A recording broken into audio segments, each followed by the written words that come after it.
এই যে খুনি জহির, সে তো আজকে একটা খুনের সাথেই জড়িত না, তার বিরুদ্ধে এতগুলো মামলা আছে এবং তার অপকর্মের কোনো শেষ নাই। মানুষ ভয়ে তার বিরুদ্ধে মুখ খুলতে সাহস পায় না। অবস্থা সৃষ্টি হয়েছে, আজকে যে অবস্থা সৃষ্টি হয়েছে, আপনারা যদি বলেন এইটা হত্যা মামলা হিসেবে থানায় কেস হয়েছে, আজকে পোস্টমর্টম রিপোর্ট আসা পর্যন্ত আমরা কিছু করতে পারবো না। আমরা অত্যন্ত দুঃখের সাথে জানাবো, এইটা বলে আপনারা অপরাধীদেরকে বাঁচার সুযোগ দিবেন না। কারণ এইটা ওই মাইরে সে মারা গেছে কি যায় নাই, সেটা পোস্টমর্টম রিপোর্টে আসলে প্রমাণ হবে এইটা যেমন সত্যি। কিন্তু যুব দলের অফিসে বসে তার উপর 15-20 জনে মিলে নির্যাতন করা হয়েছে, এইটা কি মিথ্যা? প্রশাসনের লোক আপনারা পারেন না এমন কিছু নাই। আমার থানা পুলিশের প্রতি পূর্ণ আস্থা আছে।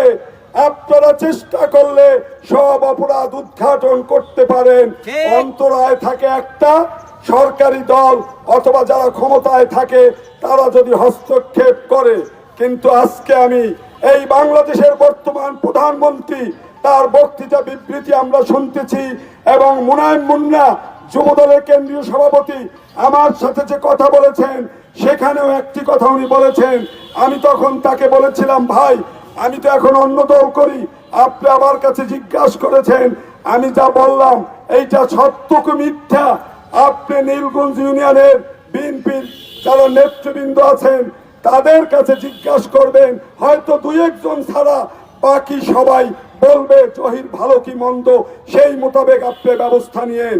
আজকে তাই বলবো, বাংলাদেশের প্রধানমন্ত্রী যেখানে বলতেছে আমরা সন্ত্রাসের বিরুদ্ধে, চাঁদাবাজির বিরুদ্ধে, হত্যা নির্যাতনের বিরুদ্ধে, পুলিশের আর ভয়ের কি কারণ আছে?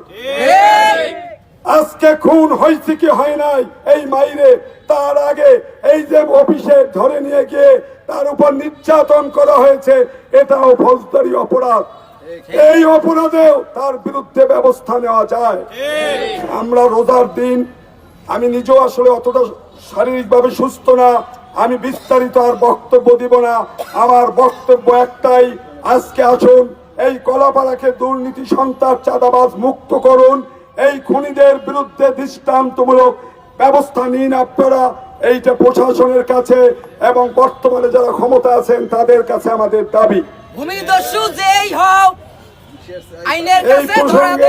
আমি আরেকটি কথা বলবো, এই ঘটনার পরপরই ইদ্রিস চলে গিয়েছিল ঢাকায় নারায়ণগঞ্জে।